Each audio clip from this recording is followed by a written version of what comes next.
بسم اللہ الرحمن الرحیم۔ دیکھیے، شجاعت و بہادری یہ ایک وہ عظیم وصف ہے کہ جو کسی مرد کو ملے تو وہ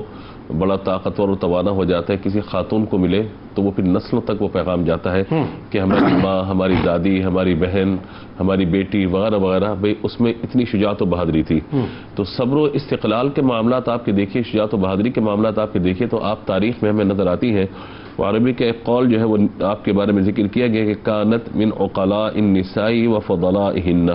یعنی آپ وہ خاتون ہیں کہ جو دانش مند بھی ہیں اور فضل و کمال میں بھی باقی خواتین سے بلند درجہ رکھتی ہیں۔ یعنی انصاری صحابیات رضی اللہ تعالی عنہن کے اعتبار سے آپ کا ایک منصب اور ایک مقام بہت بلند و بالا ہے۔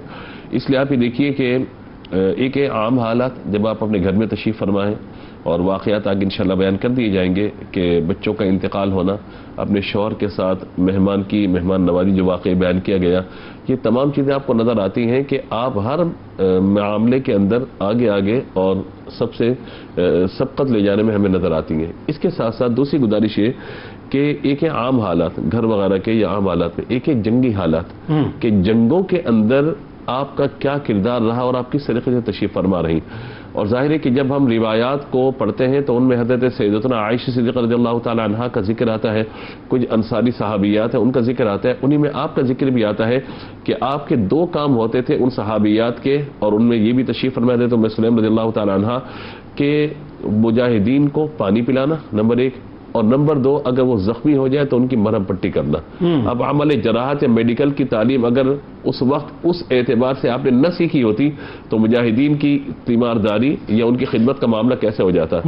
آج بہت سارے لوگ ہمیں یہ کہتے ہوئے نظر آتے ہیں کہ بھائی، یعنی جو بچیوں کی تعلیم کے مخالف ہمیں نظر آتے ہیں۔ اسلام تو حق دیتا ہے کہ بچے اپنے باپردہ انداز میں تعلیم حاصل کریں اور میڈیکل کے شعبے میں بھی آ جائے، کوئی مسئلہ نہیں ہے، لیکن یہاں پر بعض لوگ جو بچیوں کی تعلیم کی مخالفت کرتے ہوئے نظر آتے ہیں، میرا ان سے سوال یہ ہوگا کہ اگر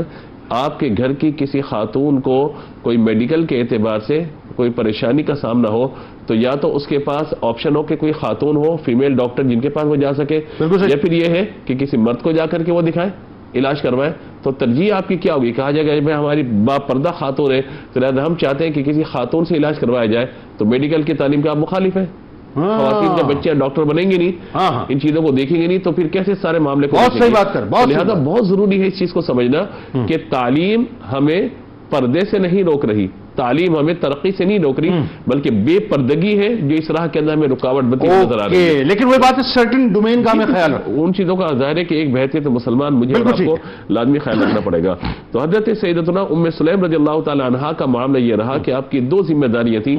آپ غزوہ احد کے اندر دیکھ لیجئے کہ حضرت عائشہ رضی اللہ تعالی عنہا، حضرت ام سلیم جو ہے وہ مجاہدین کی زخمی مجاہدین کی مرہم پٹی کا معاملہ بھی کر رہی ہیں اور دور سے پانی بھر کے لا رہی ہیں اور ان کو پلا رہی ہیں۔ اسی طریقے سے نبی پاک علیہ الصلوۃ والسلام کی عظمت و محبت کا معاملہ یہ ہے کہ غزوہ حنین میں آپ ایک اونٹ پر سوار ہیں اور آپ کے ہاتھ کے اندر خنجر موجود ہے، اور اس وقت پوزیشن یہ ہے کہ کوئی دشمن حضور کی طرف بڑے آپ آگے آ جاتی ہیں۔ نبی پاک علیہ الصلوۃ والسلام نے پوچھا کہ اس خنجر سے تم کیا کرو گی؟ تو بڑے جوش سے جواب دیا کہ اے میرے آقا صلی اللہ تعالی علیہ وآلہ وسلم، اگر کوئی آپ کے قریب میں اس کا دشمن آپ کے قریب نہ پہنچوں گی۔ تو یہ شجاعت و بہادری یہ ہمیں بتاتی ہے کہ خاتون کو ہر معاملے کے لیے اپنے آپ کو مستعد بھی رکھنا ہوگا اور چاق و چوبند رکھنا ہوگا کہ بعض اوقات مرد اگر جہاد میں مصروف ہے تو خواتین کو اس اعتبار سے اپنا کردار ادا کرنا۔ واہ، کیا اچھا ہے، کیا اچھا، کیا اچھا۔